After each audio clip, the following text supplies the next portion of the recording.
नमस्कार मंडळी. तर मी माझ्या गावी आलेली होती आणि गावाजवळच मस्तपैकी भिलटेकची यात्रा असते. मग काय सर्वांना म्हटलं तयारी वगैरे करा ना, आपण भिलटेकच्या यात्रेला जाऊ. आमच्या दोघांच्या आधीच घरी भांडण झाले होते. मग काय आम्ही तिथे पण एकाच जागी, मग तर अजूनच भांडण होणार होते. आमच्या भिलटेकला पोचल्यानंतर इथे तर गाड्यांची लाईनच लागली होती. तिथूनच समजलं आम्हाला की गर्दी खूप जास्त आहे बा. मग यात्रेत गेल्यानंतर अजूनच समजलं की गर्दी बापरे, आणि इथं समोर जायची जरूरतच नाही आहे. आपल्याला लोक आपापच समोर घेऊन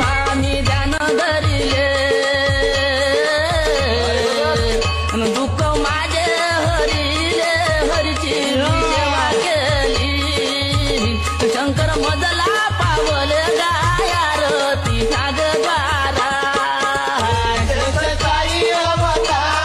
ते ड्रोनचे कॅमेरे, व्हिडिओ कॅसेट सर्वच होतं. माझ्या भावानं माझा हात पकडूनच ठेवला होता. त्याला माहिती आहे मी हे का हरपली तर आपल्याला घरी गेल्यावर मारच बसते बा.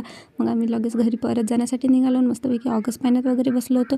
मग तिथं पाणीपुरी दिसली. मग पाणीपुरी वगैरे खाल्ली आणि आम्ही परत घरी येण्यासाठी निघालो. भेटूया नेक्स्ट ब्लॉगमध्ये. बाय. लवकर फॉलो करून घ्या. अजून ब्लॉग